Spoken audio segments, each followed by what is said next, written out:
बिस्मिल्लाहिर्रहमानिर्रहीम, अस्सलाम वालेकुम। तीन बड़ी डेवलपमेंट हुई हैं जिसने आज इसराइल के लिए, हत्ता कि उसने रफा में इतनी बर्बरियत की है, लेकिन इन तीन डेवलपमेंट्स ने इसराइल की चीखें निकलवा दी हैं। उन तीन डेवलपमेंट में एक ये तस्वीर है जो आपकी स्क्रीन पर चल रही है। इसको बॉलीवुड से लेकर हॉलीवुड से लेकर पूरे वर्ल्ड ने इतना शेयर किया है कि जो नफरत इसराइल के खिलाफ कभी नहीं थी वो इस वक्त क्यों बुलंदियों पर चली गई है।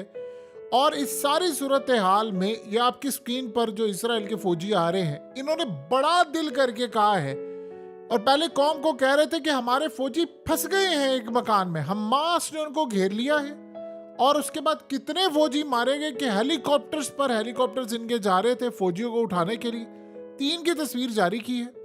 और इसके बाद जो ईरान ने सबसे बड़ा काम किया है, गदर मिसाइल और अपने सबसे तगड़े बैलिस्टिक मिसाइल हौसियों को पहुंचा दिए हैं कि मारो अमेरिका को, मारो इसराइल पर। अब जो मिसाइल उसने मारे थे वो अब इनको पहुंचा दिए हैं और ये मिसाइल सीधा जाकर इसराइल पर हिट होंगे। ये क्या डेवलपमेंट्स है इनको ज़रा समझिए। देखिए, सबसे पहले जो बड़ी अहम चीज़ है वो ये है कि इजराइल के लोग गए रफा के अंदर एक घर में। इनके साथ बहुत दफ़ा ऐसा हुआ है, लेकिन अब की दफ़ा मामला बड़ा डिफरेंट हुआ है। मामला कुछ ये हुआ है कि ये सारे लोग गए यानी एक घर में, वहां पर जाकर हमास ने इनके लिए जाल बिछाया हुआ था। ये ट्रैप में आ गए और ट्रैप में आने के बाद ये फंस गए। अब ट्रैप में आने के बाद इनके फौजी फंसे और वहां पर ये उनको बचाने के लिए हेलीकॉप्टर्स भेजे। इतने फौजी इनके मारे गए हैं उस हमले में, इतने ज्यादा मारे गए हैं कि पहले वो खबर आ गई मीडिया पर। उसके बाद ये कौम को कह रहे थे दुआ करे, पूरी कौम दुआ करे खुदा से कि हमारे फौजी जिंदा सलामत वापस आ जाएं। और उसके बाद हालत ये है कि जब लोगों ने हेलीकॉप्टर्स जाते हुए देखे, फौजियों को उठा उठा कर वो ले जा रहे थे, उनको पता चल गया कि बहुत बड़ा हमला हुआ है। इस हमले में उनकी जो इलीट फोर्सेस के जवान थे वो भी मारे गए। और सबसे बढ़कर याद रखिएगा, जो इलीट इनकी यूनिट है, पहले तो इनकी गोलान ब्रिगेड हुआ करती थी, इससे भी ज्यादा इनके डिफरेंट तरह के, जिस तरह कमांडोज कह सकते हैं, इनके कई कमांडोज मारे गए। और इन्होंने दिल बड़ा करके कहा जी हमारे कुछ जख्मी हुए, और इन तीन की उन्होंने तस्वीरें जारी कर दी। जबकि असल कहानी ये है कि उस बूबी ट्रैप में इतनी बुरी तरह ये फंसे कि वहां पर जाने से पहले उन्होंने स्कैन किया। इनको अंदाजा ही नहीं था कि वहां पर उन्होंने कैसे पूरे का पूरा घर ही इनके ऊपर उन्होंने यानी तबाह कर दिया। इनको बड़ा शौक था घर तबाह करने का, अब वो तबाह हो गए। और इस सूरत हाल में अब ये निकाल कर उनकी बॉडीज फौरी तौर पर ले जा रहे हैं, हेलीकॉप्टर्स को भेज रहे हैं और वहां से होते होते ले जा रहे हैं। और कौम को कह रहे हैं कि दुआ करें जो जख्मी हो गया वो भी बच जाए। इतना बड़ा इस वक्त हादसा हुआ है इसराइल का कि उस सारी सूरत हाल में मीडिया पहली दफा इसराइल का सही मायनों में हमने कंट्रोल देखा है। यानी मीडिया के ऊपर आप ये खबरें तो दे देते हैं, लेकिन इस सारे सिनेरियो में याद रखिएगा जो मीडिया की सूरत हाल है वो काफी हद तक खतरनाक है। मीडिया को मैनेज किया हुआ है, पूरी तरह मैनेज किया हुआ है। अब इस वक्त मामला ये है कि हालात बता रहे हैं कि चीजें मुकम्मल तौर पर इसराइल की सियासत खराब हो रही है। और दूसरी जानिब एक तस्वीर देखिए, ये जो तस्वीर है ये करोड़ों दफा चाहे वो कोई क्रिकेटर है, रोहित शर्मा की बीवी है, आलिया भट्ट है, रणबीर कपूर है, बॉलीवुड है, हॉलीवुड है, दुनिया के मुसलमान है, गैर मुस्लिम है, दुनिया के तमाम लोगों ने इस तस्वीर को इतना शेयर किया है कि तमाम नजरें इस वक्त रफा के ऊपर हैं। आप अंदाजा कर लें कि रणबीर कपूर, आलिया भट्ट को या बाकी बॉलीवुड सेलिब्रिटीज को, हॉलीवुड को, इनको क्या इंटरेस्ट है। डेविड बेकम से लेकर दुनिया के प्लेयर से लेकर क्रिकेटर से लेकर ऑस्ट्रेलियन क्रिकेटर से लेकर हर कोई इस वक्त तस्वीरें शेयर कर रहा है। इन्होंने जो बर्बरियत की है, इस एक तस्वीर ने जो इसराइल के खिलाफ काम कर दिया है, यानी इतनी नफरत हो गई है इसराइल के खिलाफ, फैल गई है पूरी दुनिया में। अब वो इसको कंट्रोल नहीं कर पा रहे। यानी इतनी बुरी सूरत हाल है कि दुनिया में आज से पहले कभी भी इसराइल को इतनी बुरी निगाह से नहीं देखा जाता था। अब पूरा वर्ल्ड डिमांड कर रहा है कि रोको इनको, गले से पकड़ कर रोको, लेकिन वो रोक नहीं पा रहे। ये पहला जो स्टेप है कि इसराइल ने सारी दुनिया मजलूमियत के तौर पर अपने आप को मुतारिफ कराया, हम बड़े मजलूम हैं। अब वो कह रहे हैं कि नहीं मजलूम नहीं। प्रॉब्लम अब ये है कि आप ताकत देखिए कि इस वक्त पेरिस में एहतजाज हो रहा है, अमेरिका में एहतजाज हो रहा है, यूरोप की सड़कें भरी हुई हैं। मुस्लिम कंट्रीज में तो खैर एहतजाज की इजाज़त ही नहीं है, बड़ी जगहों पर जो करता है उनको पकड़ लेते, लेकिन यूरोप हर जगह पे एहतजाज हो रहा है। और वो कह रहे हैं कि इसराइल के खिलाफ धड़ाधड़ अब लोग खड़े हो गए हैं, क्योंकि पहले तमाशा किया था गजा का, वहां से निकले रफा का, और अब जा रहे हैं मिस्र। अब कई जो खास तौर पर यूरोपीय यूनियन की कंट्रीज हैं, उन्होंने तो कह दिया है कि हम तो इनके साथ खड़े नहीं, उन्होंने फलस्तीन को कर लिया तस्लीम। इसराइल के ऊपर अब वो कह रहे पाबंदियां आयद करें और इसराइल को गले से पकड़े, इनसे हमेशा हमेशा के लिए ताल्लुक खत्म कर दें। जिसे ब्राजील ने अपना एम्बेसडर बुला लिया है। अब दुनिया में कैंपेन ये चल रही है इस एक तस्वीर के बाद कि दुनिया में सारे ममालिक अपने सफीर इसराइल से वापस बुला ले और इसको तनहा कर दे। बल्कि कहा यह जा रहा है कि अक़वाम मुत्तहिदा की वो जो पीस कीपिंग मिशन है वो सिर्फ मुसलमानों या अफ्रीका के लोगों के खिलाफ इस्तेमाल होती है। वो झक मारने के लिए बैठी हुई है यहाँ पर, जाकर क्यों नहीं वहां पर अमन कायम करी। अब ये प्रेशर आ रहा है यूनाइटेड नेशन पर, और अगले स्टेप में ये अब मुतालबा हो रहा है कि फौजें वहां पर जाएं और ये करें। देखिए ये सारा सिनेरियो हुआ है तो ईरान को एक बात समझ आ गई है कि मुसलमानों में दमखम नहीं है, तो मैं करूं अपनी प्रॉक्सी इस्तेमाल। उन्होंने काम ये किया है कि जो अपने सबसे तगड़े मिसाइल हैं, सबसे ज्यादा तगड़े बैलिस्टिक मिसाइल जो सीधा जाकर इसराइल पर हिट करेंगे, वो उन्होंने पहुंचा दिए हूथियों को। और हैरानकुन बात यह है कि ये बात हमें सबको पता है कि हूथियों ने अमेरिका के ड्रोन्स गिराए, हूथियों ने अमेरिका के ड्रोन उतार भी लिए, ये तो पता है आज भी जो सूरत हाल हुई, और अमेरिका के खतरनाक ड्रोन्स। लेकिन एक अजीब बात है, सारी टेक्नोलॉजी जब ईरान देता रहा तो ईरान ने उफ भी नहीं किया, बिनक भी नहीं पड़ने दी कि मैंने ये काम किया है। सवाल ये पैदा होता है कि अब क्यों ईरान ये काम कर रहा है। ईरान अब ये काम कर रहा है कि वो बताकर अब ये कह रहा है कि मैं लड़ाई लड़ने के लिए जा रहा हूं। उसने ये देखा, देखिए आज अर्दोगान ने जो बात की है, अर्दोगान ने कहा है कि कब तक इस्लामिक वर्ल्ड खामोश रहेगा, हमें अल्लाह को जाकर जवाब नहीं देना, ये ओआईसी कर क्या रही है और हम सारे मिलकर एक फैसला क्यों नहीं कर लेते। यानी उसने इनडायरेक्टली कहा है कि भाई फौजें भेजे। अब ईरान को ये अंदाजा हो गया है कि ये मामला हो गया खतरनाक। ईरान इस वक्त है इलेक्शन के जो मामला था इब्राहिम रईसी के बाद वहां पर पूरे मुल्क में बिजी है, लेकिन उसने आज जो मिसाइल पहुंचाए हैं, मिसाइल ने काफी देर से पहुंचा दी। उन्होंने अब ये पैगाम दिया इजराइल को कि अब तैयार रहें, आप पर होने जा रहे हमले। देखिए हौसियों ने आज जो ऑपरेशन किए थे वो सारे क्लास के थे, क्या कमाल थे उनके। यानी आप अंदाजा कर लें कि 5-6 शिप वो एक दिन के तबाही पर आ गए हैं। उन्होंने तबाह किए, 5 शिप तबाह कर दिए, और उन्होंने अमेरिका का जो MQ-9 रिपर ड्रोन आज उतार लिया है, तबाह नहीं किया, उतार लिया है करके, वो अपने आप में एक मिसाल थी।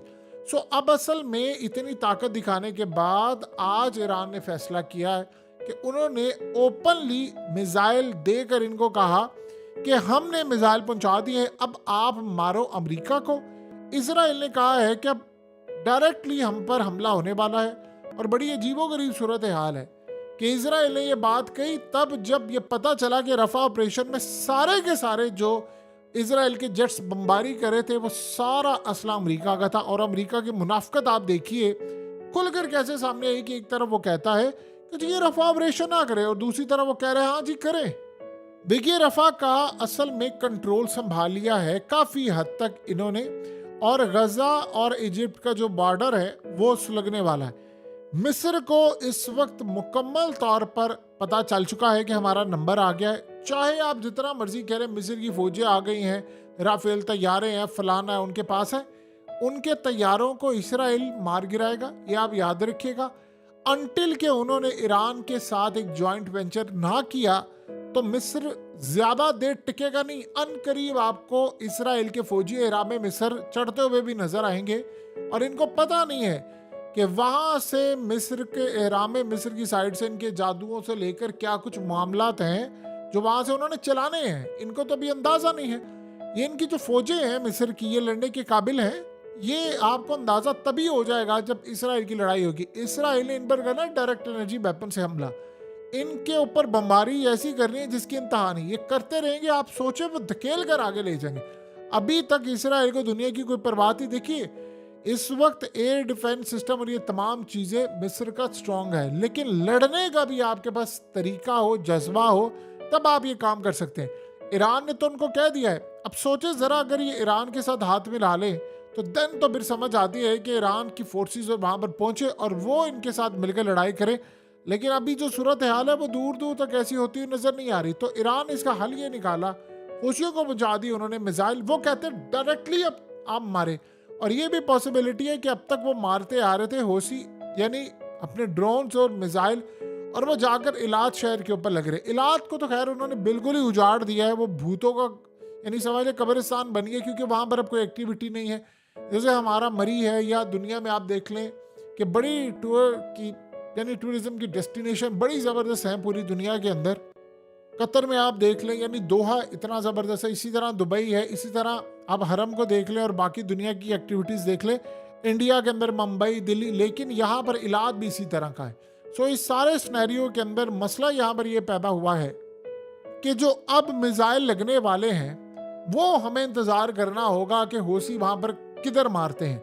देखिए, अगर तो इस दफ़ा उन्होंने मिसाइल मारे डायरेक्टली, क्योंकि एक तो उन्होंने समंदरों में मारने हैं, दूसरा ये भी सूरत हाल देखने वाली होगी कि क्या उन्होंने ऐलान किए बगैर कुछ ऐसे मिसाइल भी उनको दे दिए हैं कि जो हिट करने जा रहे हैं। यानी क्या हम उम्मीद कर सकते हैं कि वो हाइपरसोनिक मिसाइल भी इसराइल पर मारने वाले? क्योंकि अब देखिए इसराइल का जो ऑपरेशन है वो आखिरी दमों पर पहुंच गया है। आपने एक चीज़ गौर की है, बड़ी अजीबो गरीब लगेगी, आप इसको डॉट्स कनेक्ट करेंगे तो आप हैरान होंगे। इब्राहिम रईसी के मरने से पहले एक बात उन्होंने कही थी जो अब आपको पूरी करीबन होती नजर आ रही है। उन्होंने कहा था कि अगर इसराइल ने जंगबंदी ना की तो हम इसराइल के ऊपर हमला कर देंगे। ये नहीं कहा था कि इसराइल हमारे ऊपर हमला करेगा, जवाब देंगे। ये लास्ट उनकी बात थी। उसके बाद वो बेचारे इस दुनिया से रुखसत हो गए, अल्लाह उनकी मगफिरत करे। लेकिन इस सारी सूरत हाल में आपने एक इंटरेस्टिंग सूरत हाल देखी है कि जैसे ये काम हुआ उसी वक्त हमास ने ऑपरेशन शुरू कर दिया, उनके कमांडोज ले गए। अब हमले उन्होंने शुरू कर दिए, तेज रॉकेट मारना शुरू कर दिए। उधर से हूथियों को बैलिस्टिक मिसाइल चले गए। ये जो अभी ऐलान किया उन्होंने इससे ज्यादा पहुंचा दिए। और दूसरी सूरत हाल में आज हूथियों ने 5 शिप तबाह किए। अमेरिका का ड्रोन जो था वो इस दफा मारा नहीं, उतार लिया, MQ-9 रिपर ड्रोन। तो आपने ये सारा सिनेरियो देखा है कि ईरान को असल में ये लग रहा है कि हम लोग जंग तो करने के लिए तैयार है, लेकिन पहले अपने प्रॉक्सी से इनके ऊपर हमला करें, जो हमारी ताकतें हैं उनके थ्रू हमला इन पर करें। और इस सिनेरियो के अंदर अब जो अर्दोगान ने भी बात कह दी है कि भाई आ जाएं सारे मुस्लिम वर्ल्ड मिलकर कोई एक फैसला कर लें फौजें उतारने का, तो गालिबन उसके ऊपर भी गौर होगा। ये याद रखिएगा, अर्दोगान ने जो काम किया इसराइली समझते हैं कि हमारी रेड लाइन क्रॉस की है तुमने। ये बात बड़ी अहम है। ईरान इस वक्त लड़ रहा है, वो पहले भी लड़ा था, लेकिन अर्दोगान ने जो ये बात कही है और उसने इस्लामिक टच देते हुए कहा है कि हमें अल्लाह के यहाँ जवाब देना है, तो तुम आओ लड़ने के लिए, क्यों नहीं एक फैसला कर लेते। अब अगर लेट से इस सारे सिनेरियो में इजराइल को ये लग रहा है कि मेरी रेड लाइन क्रॉस कर रहा है, तो हो सकता है कि वो अर्दोगान का इससे पहले ही सफाया करने के लिए तैयार हो जाए। देखिए सिनेरियो ये है कि तैयब अर्दोगान के साथ इस वक्त अवाम नहीं है, यानी सारी दुनिया को पता है इलेक्शन हार गए, अवाम नहीं है। और अर्दोगान तो ऑलरेडी यानी कह चुके हैं तुर्की के अंदर कि फौज उनकी हुकूमत गिराना चाहती है। अब वजह नहीं किसी ने बताई कि फौज के अंदर क्या इस बात से बददिली पाई जा रही है कि एक तो इकोनॉमी का मसला तो समझ आता है, दूसरी बददिली क्या इस बात से पाई जा रही है कि अर्दोगान लड़ने के लिए उन्होंने फौज नहीं भेजी, क्योंकि फौज ने खुद नहीं जाना लड़ने के लिए। बताइए अर्दोगान ने ओके करना है तब जाना है। अब देखिए हुआ ये है कि आप जितनी मर्जी तकलीफ में चीजें देख लें, फौज के अंदर इन्होंने कराई थी छांटी हजारों के हिसाब से। जब तुर्की के अंदर हुआ मामला तो अर्दोगान ने फौजियों को फारिग कर दिया था, एयरफोर्स से लेकर हर जगह पर। तो वहां पर सिनेरियो हो गया था बड़ा खतरनाक। अब वहां पर जो लाइक माइंडेड है वो है जो चाहते हैं कि हम लड़ें, जाकर गजा को बचाएं, लेकिन अर्दोगान ऑर्डर नहीं दे रहे। अर्दोगान को डर ये लगा हुआ है कि मैं जाऊंगा तो मुझे एक तो नेटो से निकाल देगी, यूरोपीय यूनियन से निकाल देगी, मुझ पर पाबंदियां होगी। और इतने ज्यादा हमले करने के बावजूद भी सब अगर साथ दे रहे हैं इजराइल का, तो मेरे साथ कौन खड़ा होगा। दूसरा, उनको एक बात पता है कि हम कैसे मैनेज कर सकते हैं इस सारे सिनेरियो को। जब चीजें मुकम्मल तौर पर इजराइल मैनेज कर रहा है, मुस्लिम ममालिक दुबक कर डर कर बैठे हैं, तो मैं क्या करूंगा।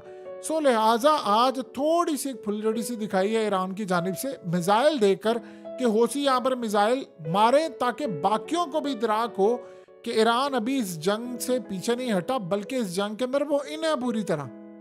देखिए, इस सारी सूरत हाल में आप इसराइल का कॉन्फिडेंस चेक करें, कमाल है। अब जितना मर्जी कहें, इन लोगों ने क्या अपनी ताकत बनाई है।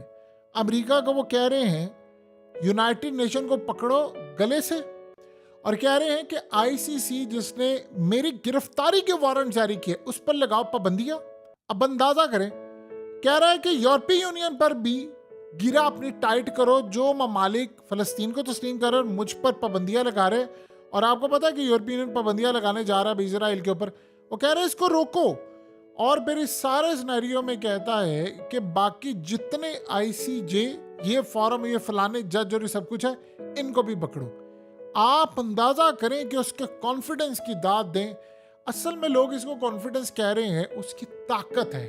उनको पता है कि हमने सारी जिंदगी, वरना आप बता दें कि दुनिया में इस वक्त तकरीबन 7.25 अरब के करीब आबादी है। 7.25 अरब के करीब आबादी है, यानी 725 करोड़ की आबादी है। इजराइल में 90 लाख लोग रहते हैं, जिसमें से 15 लाख छोड़कर चले गए, 75 लाख हैं। आप सोचें कहां पर 724 करोड़ दुनिया की आबादी, और इनका अंदाजा कर लें 90 लाख लोग, वो दुनिया की तकरीबन 8 अरब की आबादी पर इस वक्त भारी पड़े हुए हैं। और कोई फैसला क्यों? क्योंकि दुनिया के जितने, चाहे वो मुस्लिम ममालिक हों या कोई और, उनकी जो टॉप पोजीशंस है वो सारे इनके लिए काम करते हैं। तो इसलिए वो जगमगा रहे हैं और कोई इनको पूछने वाला नहीं।